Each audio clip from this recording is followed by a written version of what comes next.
everybody who is on this and you've obviously registered, so you've received the link to come on here.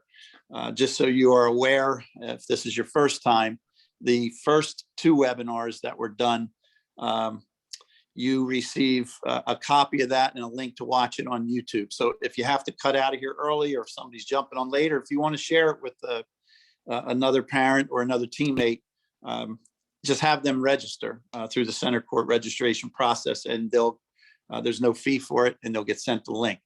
So I want to start, a lot to cover. I want to start with my crossover from being a player and turning into a coach. It was amazing for me, and I want to tell you this true story because I think it'll help any player, or obviously parents of players. So from the time I was 7 years old until 36 years old, I was always on the player's end. I was the one being assessed by coaches, constantly being evaluated to make a team, evaluated to start on that team, evaluated to hit in a certain spot in the lineup. And then it never ends, because if you struggle for a while, you're reevaluated and somebody passes you over. Now, for the first time, it was 2 years after I retired as an active player, the Boston Red Sox hired me to be the hitting coach for their AA team in Trenton. And they asked me to come down to Florida, Fort Myers, spring training, and just get used to those AA players that I was going to see when they got to Trenton. And that's a pretty easy answer right there. You're going to Florida. There's no pressure on me to have to perform anymore because I'm coaching. And I love to fish. So I would go early and I'd fish for a half hour or an hour. And then I would be in my uniform ready for the 8 o'clock meeting. But about 10 days into that spring training, we had scrimmages started up. And then the 8 a.m. meetings took on a different meaning. So I remember sitting in on that first meeting after we played games, and they had the head trainer come in. It was a U-shaped set of tables where the AAA manager would sit on one end. Next to him was the AAA pitching coach, and then maybe a hitting instructor, and then right on down the line, AA manager, pitching coach, hitting coach, all the way around to high A, low A. And it would start with the head trainer to come in and talk about if there was any players that were injured in any way or couldn't perform, how many days it was probably going to take until they could get on the field. All important stuff. And it was even surprising for me to hear that. These guys want to see you get on the field. A lot of pressure on an athlete on a pro level. So, for some of the older kids that might listen in on this, you want to keep that in mind, the difference between an injury and a soreness. None of us as coaches can take the chance to think that you might be faking it. We can't. We're not going to do that. So if you say that your arm is bothering you, you're probably not going to play that day, or your legs are sore. That's what we have to do. It's what we probably should do. So try to, over time, learn the difference between a real injury and soreness that you might be able to play through. So first day, I'm listening to this, the manager, he talks and he's using, I'll paraphrase, but he's using phrases kind of like, you go right down the lineup. And Tom Smith, he had a couple of hits yesterday. It was a windy day. The wind was blowing out. He had a couple of home runs, in fact, but they were wind blown. He struggles against secondary pitches. Doesn't recognize a good slider. I think he's going to have trouble helping us. And that shocked me because that was realistic. I'm listening to a manager talk about a player who the day before had 2 home runs and 3 hits and probably called home and said, I have a really good chance of making the AAA team, even though I only played A-ball last year. What he wasn't aware of is they're looking beyond that. And then somebody who might not have had any hits would be described as, Tim Smith. He's in every at bat. He battles. His approach makes a lot of sense. He knows when to stay back. He knows when to take chances and get the barrel out front. I think he can help us. He's strong on defense. I think he can help us. This could be day 1 or day 2 after our games are being played in spring training. They already have a solid feeling that that player is going to go with them when they break spring training. And the kid that had 3 hits, he may struggle to make that team. So I immediately said, the players have to know this. And I walked from that meeting. I went outside. The team was, AA team was out there getting ready to stretch. And I called them all in and I said, guys, come in tight. I'm going to tell you what goes on in those meetings, because I think it can help you. If you understand how you are being assessed, it'll help you prepare. It'll help your mindset. In fairness, none of you should ever ask me what they're saying about you, because I cannot tell you.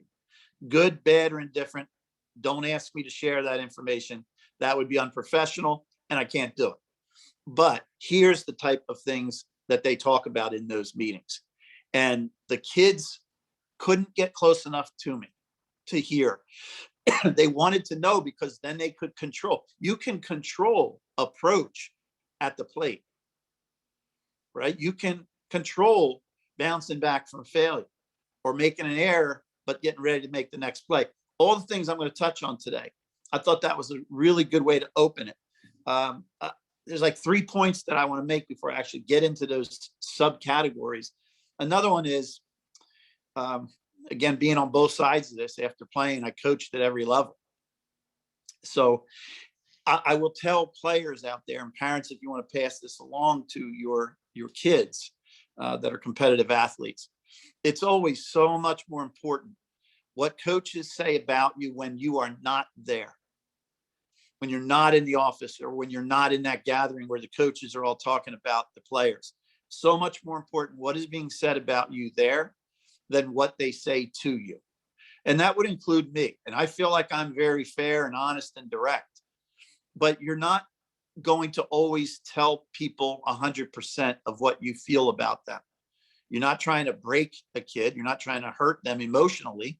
So you might not say it. But if the conversation about you by the coaching staff includes, I just don't see the passion in him, or, why is he always here 2 minutes before we start practice? It's like he's always in a rush. You don't want those types of things being said about you. He's always whining. There's always an excuse of why he made an out, or why, he walked 3 batters in an inning. So you control what is being said about you when you're not there. Okay, keep that in mind. And then what I kind of started to talk about in the very beginning, if you are going to be a competitive athlete in any sport, but we're talking baseball here, you have to realize that you are constantly evaluated, constantly assessed. Okay, you might be trying out for a team. They're evaluating you. A lot of you are going to go through that with high school tryouts coming up soon. All right, you're being evaluated to see if you can make a team. You're not even told what team yet. Are you going to be on the freshman team, JV, varsity? You're trying out for the team. Now you get chosen to make a team. You're on the team. Well, you certainly don't want to watch every game. So now you're being assessed in practices, in scrimmages, and eventually in real games as to whether or not you can start. Can you be a starter? Or if you're a pitcher, are you one of the starting 5? Do they trust you enough to give you the ball? Are you going to be one of the top 3 pitchers? Or are you going to come in only to eat up innings that are not important when your team is way ahead or way behind? So that assessment happens, right? Then you're assessed as a hitter. Where do I hit in the lineup? My first game as a professional ball player, I remember I was in the New York Penn League and as a rookie, and I walked up and I looked at the first lineup, and I'm going down like 1, 2, 3, 4, 5, 6, 7. And that my reaction was, I don't hit 7th. I hadn't ever hit 7th in my life, but this was a different category, right? I'm surrounded by really good players, good talent from around the country. And it bothered me that I was hitting 7th. And I can't tell you why I reacted a certain way internally about, I'm not a 7th hitter. And I remember having 2 hits that night and an out that was a seed that I hit at the shortstop. So 3 out of my 4 at bats, I hit the ball in the nose. And the next day I was batting third, and I pretty much stayed second and third the rest of the year. So with that, I wanted to start with that. I'll go over to some of these subcategories. I want any player that would listen in on this, or again, parent or coaches relaying to their players. Players should ask themselves a question: why should my coach put me in the lineup? Got to have the answer to that. That's pretty simple, right? Why should my coach put me in the lineup? What am I doing to help this team win a game? All right. So number one, utilizing your skill set. I want to help you navigate whoever you are, whatever your skill set is. I want to help you have formulate a plan on how to navigate your baseball career, depending on who you are. Right? Everybody's built differently. Everybody, even how you're born, your genetics. Are you fast? Some of you, it doesn't have to always be overweight. You might not be overweight at all, but you don't run well at all. But then there's others who don't run well at all, but they're very strong physically, hit a ball farther than anybody their age. So it's across the board. So let's try to navigate this together a little bit about what types of things coaches look for. So, all right, speed. Let's talk about if you have speed. Speed is fantastic in a lot of different ways on a baseball field if you use it. All right. So having foot speed, but being tentative as a baseball player, you might as well not even have the speed. I've had players like that over the years of all ages. They run fast. I still can remember a left fielder that would play the ball on a hop. He would play it safe. And I would be in the dugout thinking, I've seen him run. During batting practice, when he's getting balls in the outfield, he's nice and relaxed. He covers so much ground, but in a game, he's afraid on that first step. He rounds balls off and takes it on a safe hop, as opposed to darting and taking an angle and maybe diving. And that would separate him from other players who don't have his speed. So I'm encouraging you, if you have speed, use it. Use it on defense. Use it on offense. Base hits, your turns at first base should all be with a purpose. Not false hustle where you just sprint down there and you turn your back and you're coming back to first base when the ball's being thrown in. Sometimes you get that clean base hit, you hit the inside corner of the bag, and you have to gear down a little bit and get to that farthest point in your turn at the same time that ball is coming into the cutoff man, and you're reading that throw that's coming in. If it's offline and over the guy's head, the player that has to go get it is covering second base. He's got to vacate it so you can then continue. That's utilizing your speed and putting pressure on the defense. If there is a bobble in the outfield, I've done this at the major league level. So it's not about what level you're playing. If you have speed, you make an aggressive turn, 9 times out of 10, maybe 9 out of 50, or 49 out of 50, you'll have to put on the brakes, turn, and hustle back. No problem. But that one time that that outfielder bobbles that ball and you've gotten out to that point where you can continue, that's noticeable by a coach. That's enough to keep you in the lineup. Dirt ball reads. Again, it's not only just speed, but if you have speed, you got to be looking for a pitch to hit the dirt. And don't wait to see if it's blocked and controlled. Learn to see the trajectory of the pitch. If you practice watching the ball come out of the pitcher's hand, you'll actually start to read which balls are going to hit the ground before the catcher.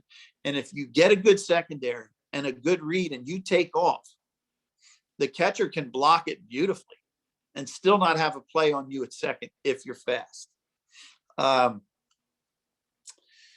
Let's see, bunting. It's like a dirty word nowadays in baseball. I don't understand it.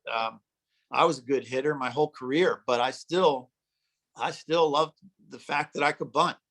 And if you have speed and you can't bunt, sacrifice, end for a hit, I believe you're a fool. I really do, because it can be used as a weapon so many ways.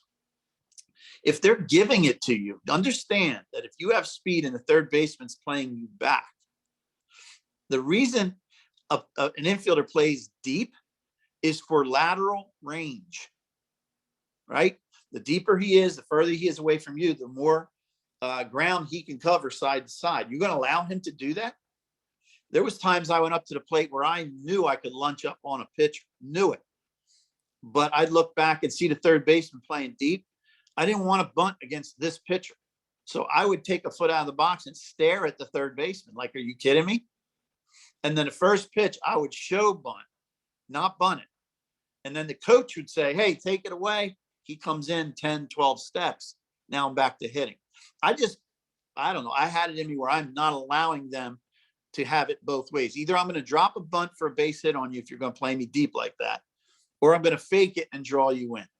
I don't understand how guys do not do that. I know analytics and metrics and home runs help you win games, but I'm not talking about the team. I'm talking about you and what you bring to the table. If you're not a power hitter or an RBI guy, but you're fast, make that part of your game. You should really have a low strikeout total and a high walk total, and that's doable. There's certain things that you can do, that you can work on, and you can do if you want to keep your strikeout total down. Simple thing like thinking middle opposite, because that allows you to see pitches longer. All right, so you may lay off pitches that break down out of the zone. If you're trying to pull the ball all the time, you have to start your swing early enough to get the barrel out front. Now you don't get as long. What are we talking? Are we talking 5 feet on the pitch, on the delivery of the pitch coming in? I don't know, 7 feet, 11 feet, whatever it is. I know you don't have as much time, so you're more apt to chase pitches out of the strike zone. And in my view, as a player that hits at the top of the lineup or at the very bottom of the lineup, you don't have a right to do that. You don't have a right to be that aggressive if you're not going to do a lot of damage driving in runs. It doesn't make sense to me if you're trying to truly help your team, and you probably won't play very long. So I'm trying to give you like that to how to navigate this path best for you. And I realize if you're a 9-year-old or a 12-year-old or even 15-year-old right now, this can change. You might not be a power guy right now, and you might be a guy that drives in runs when you're 16 or 17. I understand that. So the knowledge of all this will help you as you go through this process. All right. Next one is power. Let me wet my whistle.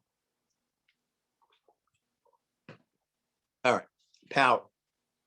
Something I just didn't have. Well, okay, I did all right with what I did have. But power to me is, I learned it. I watched it. I watched the game. And a lot of it is a mentality. Obviously, you got to have the thump. And sometimes that thump comes with brute strength. And sometimes it comes with just flat out hand speed. I've seen guys who are not very big, but have like lightning quick hands. Their bat speed is so good. They move that barrel through the zone so quickly that they have power, and they wouldn't look like it physically. Other guys are just big, massive, strong guys. They might not have as much bat speed, but they get the bat out to extension, and it's going to go a long way. All right. So that to me comes with a mentality. I think that it would be a fun mentality. One of my sons had that. Well, in fact, he didn't run well at all. I used to say, you got your wheels from your mom. She didn't like that. But he just was below average as a runner. But he always said, Dad, do you think I can make it? And that was his goal. And, I knew it would be really, really hard, but I told him the truth. You have to learn to hit balls that people talk about for 10 years. You have to have that kind of power. And he had the mentality of, taking chances, the risk. And here's what I mean by that. So if anyone's listening in and they are a middle lineup type hitter, there's risk involved, especially as the velocity starts to increase that you're facing over time, over years. In order to get out to extension, if you can't get to extension, the ball's not going to travel very far off of your bat. Okay. But to do it against somebody who throws hard, you got to take a risk, and that is starting the barrel and the swing early. Now, what are you vulnerable to? if it's a pitch that looked like a fastball, but it isn't, right? That's a slider or a changeup. That's what makes those pitches so effective. Okay. So a guy like me that hit it towards the top of the order, first or second, most of my career, I got to pick my spots when I'm going to try to get out to extension and lift the ball. Again, I will repeat, I don't feel like I had the right to do that. Why? So that I hit 7 home runs, but I strike out a third of the time? That wouldn't make sense. For me to help the team, I had to get deeper in counts, use the whole field, hit for high average, have more walks and strikeouts. But a guy that's not going to steal bases, but he's going to drive in, he'll hit a 3-run homer here and there and lead the team in doubles and RBIs. They're going to have higher strikeout total most of the time, unless they are among the very, very best in the entire world. And there are a handful of those that hit for average, low strikeouts, a lot of RBIs and home runs. They're the best of the best.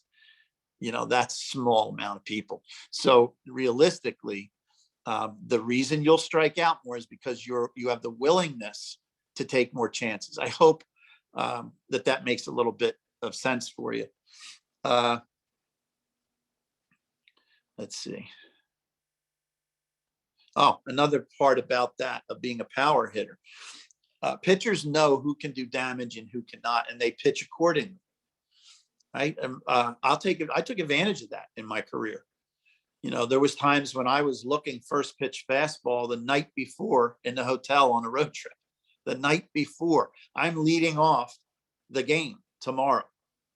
I'm the first hitter of the game, and I'm in my hotel room, and I'm saying to myself, look fastball, first pitch tomorrow. You're Dave Gallagher. You don't have a ton of home runs. He wants to get strike one, and he's a major league pitcher. He's good enough to throw a fastball in the zone. I'm not going to fall behind 0-1. I am going to get out to extension. I'm going to be really disciplined with my head position. My hands are going to be palm up, palm down. I'm going to get the barrel out front. And look, I would get it sometimes. Sometimes I'd foul it off. But my point is, when you are a thumper in the middle lineup, there's rarely a guarantee. Maybe when the other team has a 5-run lead, you might get started with a fastball. You might get more fastballs in general. So my point is this: as you're getting older, you have to start to learn to sit on off-speed pitches because you're going to get them. I was terrible at sitting off speed, and I know why. I rarely had to do it. So I practiced how to hit an off-speed pitch, or how to take it was more important when it wasn't in the zone, but I didn't have to get good at it. So I'm sure it wasn't at the top of my priority list. But if you're a thumper, I can guarantee you're going to have to hit pitchers' secondary pitches and do it well. All right. Next category is defense. So, generally speaking, coaches will ride with their defense because we all have egos. That's the truth. We all think that we can outcoach the other coach. We'll figure out a way to score one more run than the other guy. But if we can't control the pitcher's walks or errors that we make in the field, none of that matters. So we tend to start our guys, especially in key defensive positions, that are better on defense. And then if we fall behind and we have a substitute that falls a little short on defense, but he can swing it, there's a real good chance that he'll pinch hit for that guy. So keep that in mind. Like, try to be as well-rounded as you can as a baseball player to get in a lineup and to keep yourself in a lineup. A couple of points about key defensive positions. I know I'm not alone when I say the catcher for me. Yes, I wanted the catcher to be able to hit. I would love it if he can hit. But I wanted that catcher to control the running game, and I wanted him to control the pitching staff and be a leader out there. I loved it to see and still do, to see a catcher work an umpire, not argue with an umpire, have a conversation with him the entire game. If a pitch misses, asking him, did we miss low? Did we miss away there? never turning around. Anyone that's been in a game long enough knows that that's a no-no, right? The crowd is watching. You turn your face around as a catcher and start complaining to the umpire. The crowd knows that you're doing it, and they'll start booing the umpire. It's the worst thing you can do. Now he hates you, and he hates us as a team. You have a conversation with him. You respect him. You find out his first name before the game starts, and when you go behind the plate, you introduce yourself. Give him your first name and treat him with respect. If the pitcher is out on the mound making faces and having bad body language, you tell the umpire, I will handle this. Call timeout, jog out to our pitcher and tell him, we're not doing that. Let me talk to the umpire. Don't make faces out here. You'll never get a close pitch. Like, that's a catcher controlling his staff and controlling the game and being a leader on the field. So much better coming from him than coming shouted out by a pitching coach or a manager to a player on the field. Love that about catchers. And then, if you are a good hitter but a bad defender, I've seen this my whole career, and I've coached it. You're gonna have to look forward to early exits from games, even if you start. If we get a lead, you're out of the game for a better defender. That could be in the third inning, fifth inning. You'll get that final at bat, and then you're out, and he'll go in for defense, and you'll miss the final one or two at bats, and you'll always wonder why. Why does he always take me out of the game? That shouldn't be a question. You should know. It's, maybe when you were taking all those lessons and hitting all that, you should have probably worked in some defensive work, right? Be well-rounded, be a smart base runner, be a good defender, and be a good hitter. All right. Pitching. So look, I pitched until I was 14. And then all of a sudden I didn't pitch anymore. And it wasn't because I went to the coach and said, hey, I don't want to pitch anymore. I think I just stumped. I think I gave up so many runs, they stopped asking me to do it. So I never will talk about two pitchers about pitching. I'm not good enough to do it. But I know how to address them as a coach, what a coach looks for. You got to be able to trust that guy. It's a funny feeling that comes across you as a head coach. Pitching coaches seem to have a lot more patience than head coaches. And I think for good reason. It's what they did. So they're going to be more patient. But for me, there were certain pitchers who I just didn't trust because of the body of work, what they did in practice and scrimmages and bullpens and now in games. And they'll throw ball one, ball two. And I'm already thinking, oh no, he's not going to be on today. Get somebody up in the bullpen, which is so unfair, but it's how you feel. And it's what that player has done, how he's made you feel that way. And other pitchers can go ball one, ball two, ball three, and you're still relaxed in the dugout because you trust him. He has shown the ability to come right back, step off the mound, take a breath, maybe pick up a rosin bag, and then get back on the mound. Boom, strike one, strike two, strike three, and just battle back. So that you control that somewhat in a coach. Funny thing about the development of a pitcher, the development versus a pitcher who's ready to compete right now. And that is certainly travel ball. I mean, I like to think that us here at Centercourt, everyone says they're developing, but we've made it clear to staff, to each other. We're going to be about development. And that means pitchers have to get innings, even if they lack control. That's kind of normal, especially kids that were very tall early and they haven't caught up with their body. Somebody has to give them innings to develop, right?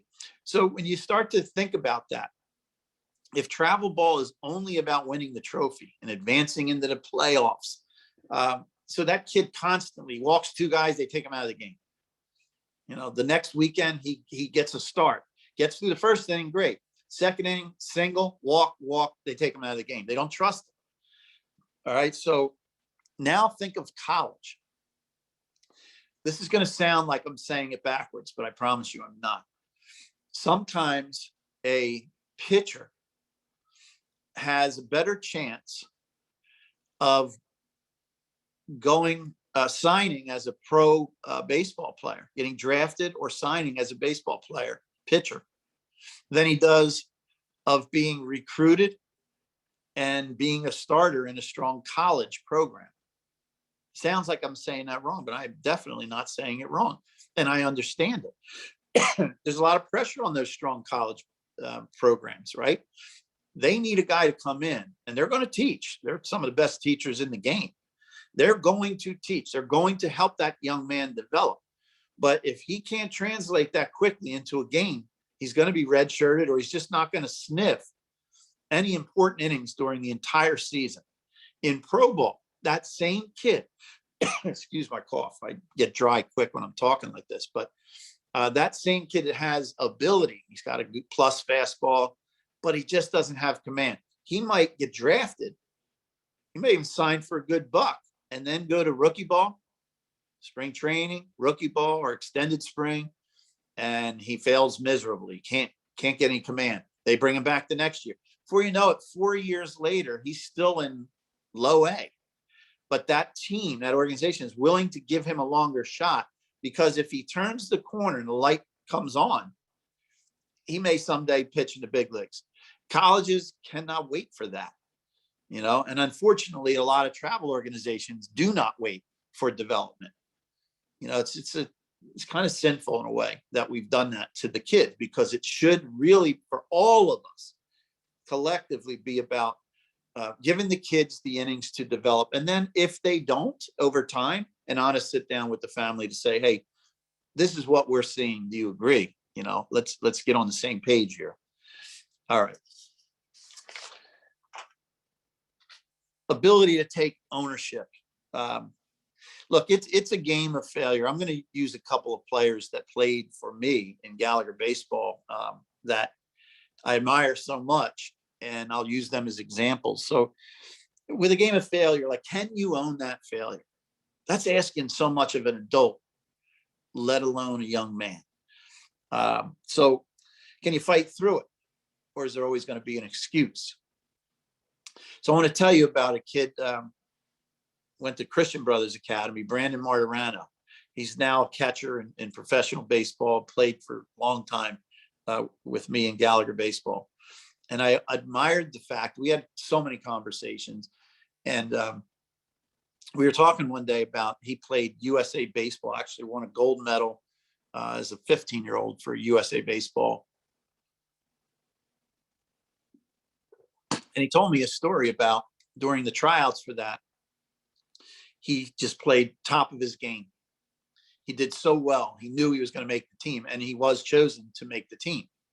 And once he made the team, there was one catcher who he still to this day gets along with very, very well.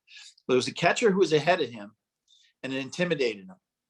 And he told me, he was honest with me. He said, Dave, I just didn't think I was as good as him. And I knew, and I let it intimidate me, and I didn't play very well. And I remember saying, Brandon, I've done that so many times, much older than you. Almost every level I've played, I wondered if I was good enough. And you have to have a level of success before you can prove it to yourself. Can I play in A-ball? Can I play in AA? Can I play in AAA? I don't know. Can I play in the big leagues? I don't know. It can be intimidating at every level. The fact that he was admitting that at such a young age was so impressive, that I was by my pool in Millstone, New Jersey, talking to the coach at UNC about Brandon. And I brought up that story, and I said, the kid can play. He can play, and he steps up in big moments. I've seen him do it over and over again against the best arms, the best teams, in the biggest moments. But at the fact that he admits and takes ownership of failure, this is a leader. This is a leader for a long time. And he is playing professional baseball right now after a great career at UNC. And that leads me into leadership skills. You control a lot of this. Coaches look for captains or just leaders and how they assess you, and if they do want you on their roster or not. And I'll bring up a couple of instances of players that I've had. A catcher who's now at Wagner University, David Melfi. I just see things and look for things that others don't look for. I mean, I've done this my whole life. So he started with us at a young age behind the plate, and I thought he was a mime because he said nothing. Just wasn't a loud kid. Not intimidated at all. He was rough and tough, but he just was quiet. And we had to say for 3 years, like, Dave, you got to open your mouth. You got to yell out bunt plays, and you got to be a leader. And then all of a sudden he did. And I saw him put on a back pick with a runner on second in a tournament. And on the pitch, he called for a fastball away. On the pitch, he comes up out of that crouch, and he's ready to gun this guy. And the shortstop never moved out of his position. And I looked, and I could see the frustration on David's face. So I let it go, and I watched. After we got the third out, I saw Melfi come in, and he went down the dugout, and I let him. And he squared up with the shortstop at the top of the step. The shortstop was coming off the field, and he said, "Why didn't you get to the bag?" And the shortstop tried to sidestep him and said, "I saw that you put the play on, but there was nothing there." And he tried to sidestep him, and David sidestepped with him and fronted him again. And he said, "If I put the play on, get there." And the kid said, "Okay." And I loved it. There was nothing wrong with that. That to me is leadership. That's one guy who put on a play because he thinks it's there, and you have to honor that. I know for a fact that shortstop that day was 0 for 2. And I believe that's the reason he didn't cover. So that's leadership. And I would say 99% of people wouldn't even notice that happen. I noticed it. And that became part of the conversation I had with Wagner's coaches. Mike Salvatore is another guy playing professionally right now. Mike did something that I'll never forget because a parent came up and told me a player on the team was getting on another player on our team. He was getting on, riding him a little bit. And Mike, without telling any coaches, apparently he confronted that player that was bullying our second baseman. And he said, "We don't do that here on this team." And he was so well respected that he got the response that he was looking for. Like, okay. And the father called me, father of the young man that was kind of being bullied, called me. And he told me that story. And I forever will look at Mike Salvatore differently. He didn't do it for recognition from the staff. He did it because it was the right thing to do. So leadership can come from things on and off the field, how you behave, how you play, but how you behave, how you carry yourself, type of character you have. Mental strength. All right. And I'll take a couple questions in a few minutes here. Mental strength. Best way I can do this is just, again, some stories that I hope will resonate with some of the dads and the kids out there. When I was that hitting coach for the Red Sox in Trenton, and I went that spring training, and I started to watch the players. I'm sitting in a golf cart in the sun. How easy is that? I'm behind the backstop, and I'm watching the at-bats of these players, but I'm taking it all in, and I'm being told that this is probably going to be your starting third baseman. This is probably going to be your center fielder. They'd probably lead off for you. Stole 46 bases last year. That's the way the day is, right? So a player named Lou Merlone, he ended up making to the big leagues for a little while in Boston. He's from Boston. He does a sports radio talk show right now, but tough as nails, mentally strong. I'm watching, at the time, he was still working out with the AAA team, and I was watching the AA players on a field in front of me. But like between plays, I would glance over because I already knew a couple of those guys over on that field are going to end up going to Trenton with me. And there was a ground ball hit to Lou Merlone in a 1-run game. Our team was up by a run. And it was like a routine double play ball, and he booted. And he picked the ball up. He asked for time. And I watched him jog to the mound. And I saw him look in the pitcher's face. The pitcher opened his glove, and Lou put the ball in his glove, said something to the pitcher, and jogged back to third. So after well, the next ball was hit the loop. Ground ball, he fields it, throws it second, first, double play, end of the end. So I make my way over and I bothered the pitcher for 5 seconds. I said, can I ask you, what did Merlone say to you when he came into the mound? And he said, he goes, oh, he just said, no problem. Get him to hit the next one to me. I'll make a play for you. And I just thought, wow, it could have been so different. He could have, put his head down, throw the ball back to the pitcher, feel sorry for himself, start thinking about how he's probably not going to make nope, that's not Lou. And then he played for Trenton. So I got the taste of this guy, right? He could be 0 for 4 with 2 strikes in his 5th at bat and get a base hit. By the way, here's an embarrassing Dave Gallagher story. Speaking of that. So I had, in Boston, my brothers remind me of this. In Boston, I had a game facing Roger Clemens where I had the golden sombrero in my first 4 bats. So if you don't know what that is, the hat trick is if you strike out 3 times in a game. The golden sombrero, unfortunately, is 4 times. And I got that against Roger Clemens. The only time in my career, I don't even know how many times I struck out 3 times in a game, and not very often. But he had me that day, probably on a lot of days.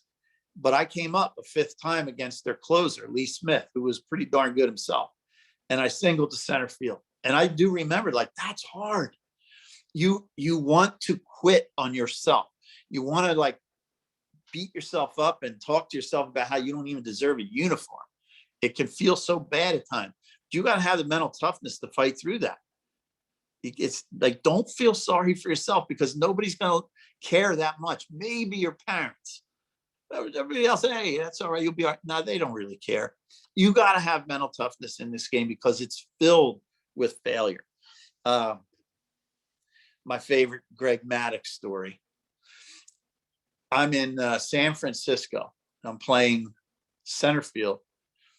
We have a 1-0 lead. Maddox is trying to finish a complete game, and he did it a lot, sometimes in like under 80 pitches. It was ridiculous. They get the bases loaded with 2 outs. Pinch hitter Dave Martinez, who's now a manager, left-handed hitter. Count goes to 3-2. 3-2, 2 outs, bottom of the 9th, bases drunk. I'm out there in center thinking, well, he's got to throw, 2-seam fastball that moves, but he's got to throw him a fastball here for strike. And then he's going to hit it. It's a matter of, I hope he hits it at somebody. That's what I was thinking. That's what everybody in the stadium, including Dave Martinez, was thinking. Instead, he executes a gorgeous changeup, full arm speed. He's thrown this in the bullpen so many times. He starts it at the knees. It looks like a fastball at the knees. Martinez swings. The pitch fades down to the shins. Strike 3, game over. That is mental strength. That is he never let his mind go to what people might think if I throw ball 4. I'll just go with my fastball. His mind never went there. His mind only goes to what pitch will get him out and what do I need to do to execute it. And yes, I've practiced it so much that I can do this in front of, 45,000 people plus millions watching on TV. Yeah, that guy's incredible. It'd be ridiculous if I don't mention your academics, when we're talking about what a coach looks for. And I know we're talking now college. So, but this is worked up to. So when you're in high school and you're fouling up in the classroom, you're setting yourself up for failure, because coaches are looking for somebody that's responsible enough to get that work done in the classroom. They need to know that if they're going to commit to you, that you're going to commit back to them. I was coached 3 years at Mercer at JUCO, and our roster was so different in the spring than it was in the fall, year after year. A lot of kids would come there and they might have ability, but they either would decide not to go to class or they wouldn't put the effort in, and they wouldn't have enough credits to be even eligible to play. It's a shame, but that's your responsibility, and that's part of it. So it's not just important for your life. It's part of the way a coach assesses you. What type of a teammate are you? Are you a positive influence, or are you an issue? Are you a problem? So look, I was a player on every level for all those years. So I understood what it's like when that first lineup of the season goes up, because there's no way for a coach to hide the fact that whoever's in that first lineup is who he trusts the most. So all the work that you put in starting in the fall season, then the winter workouts, and then you come around and the spring season starts, there's that first lineup and you walk up and you're not in it. And sometimes players have to be taught how to handle that. Nobody expects you to be happy if you're not in the starting lineup. Nobody expects that, because if what kind of a competitor are you if you're okay with that? So you're allowed to be disappointed, but you got to suck it up. You're not allowed to show it for the rest of the game, because the guy who's playing in your spot, he can feel that. You got to be supportive, and it has to be legitimate. And then you just get to practice early the next day, and you got to work, and you got to find your way into the lineup. That's the bottom line. Going down the end of the dugout and, kicking a bucket or sticking your feet up on a dugout pole and acting like you don't care, that's not going to get you in the lineup anytime. It's going to get you ripped by the coaching staff. Or remember what I said in the beginning, things that are said behind closed doors are so much more meaningful. That's the type of thing that'll be talked to when the coaching staff goes into the office, or they stop somewhere to eat on the way home and they talk about the game and the players. You will be talked about in a negative way if you're the one that broods the entire game because you didn't start.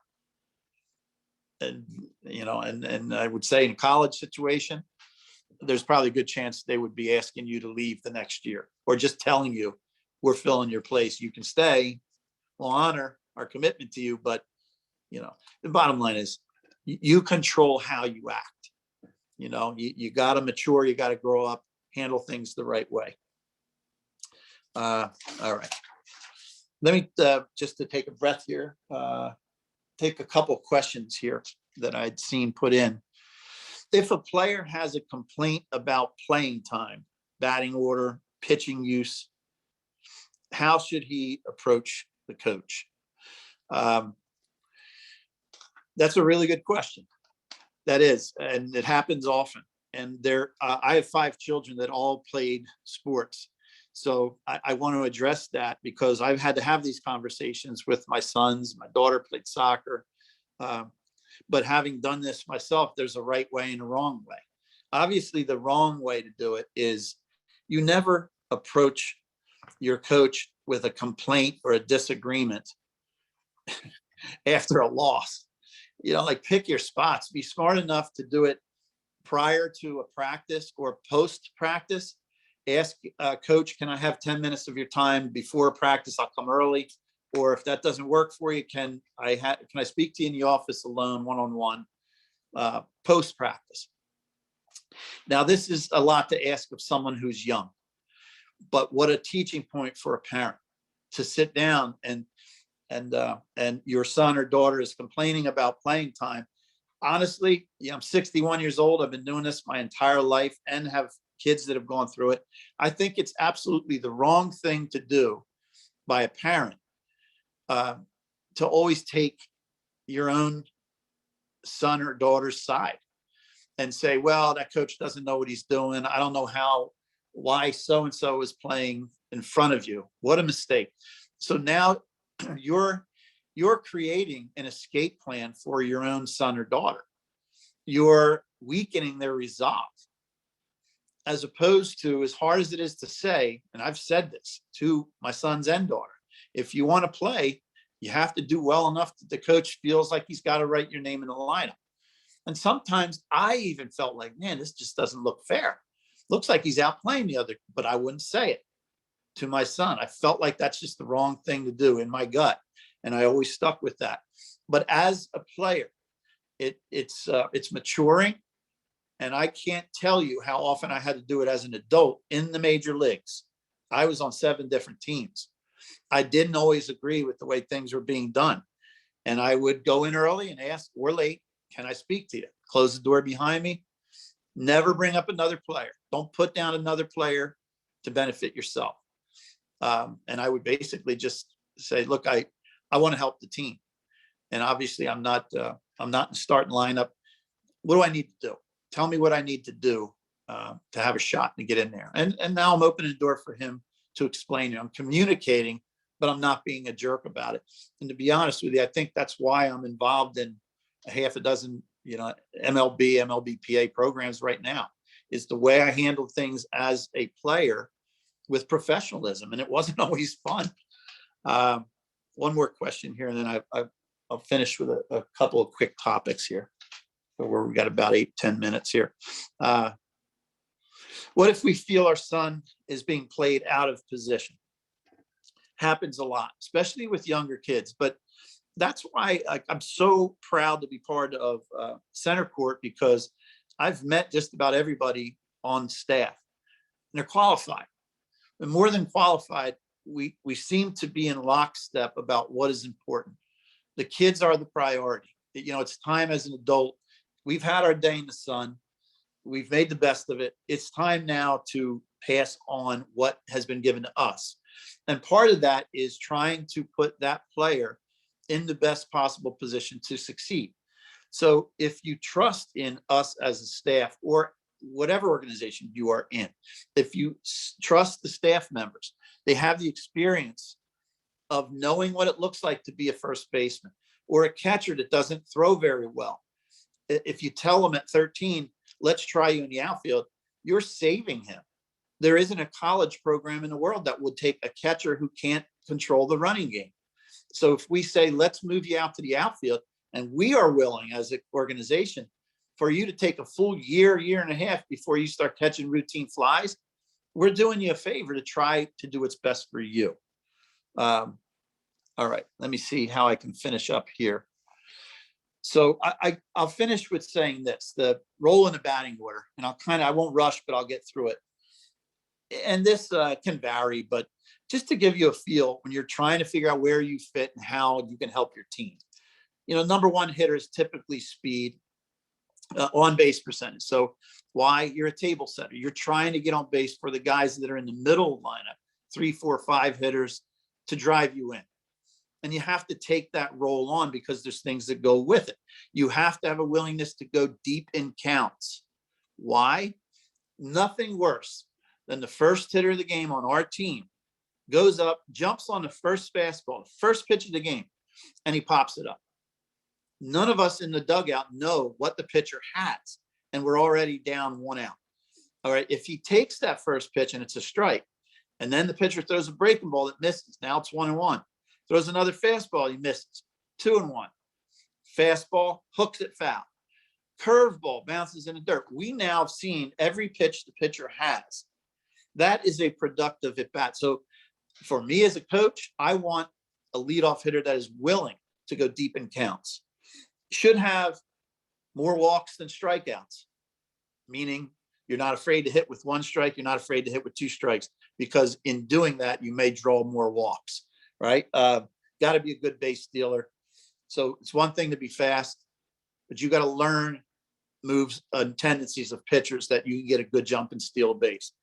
It's just wasted speed if you don't know how to do that. There are so many camps and clinics going on where you can learn that if you don't know. It's one of my favorite things to teach. So I'm sure I'll be telling the kids at Centercourt all about that.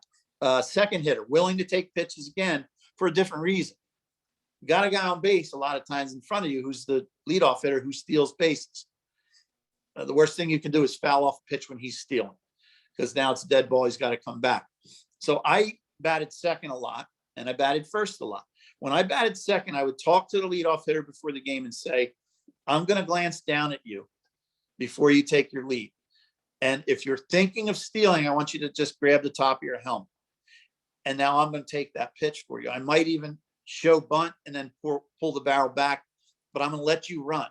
And I would tell him, if you didn't get a good jump and you stay, it's okay. I'll take a strike for you. And late in a game, in a close game, I'd be willing to take 2 strikes in order to have him take a shot at stealing that back. And I guarantee there's a lot of people shaking their head right now, like, I would never do that. Well, you're a selfish player. That's all I can say.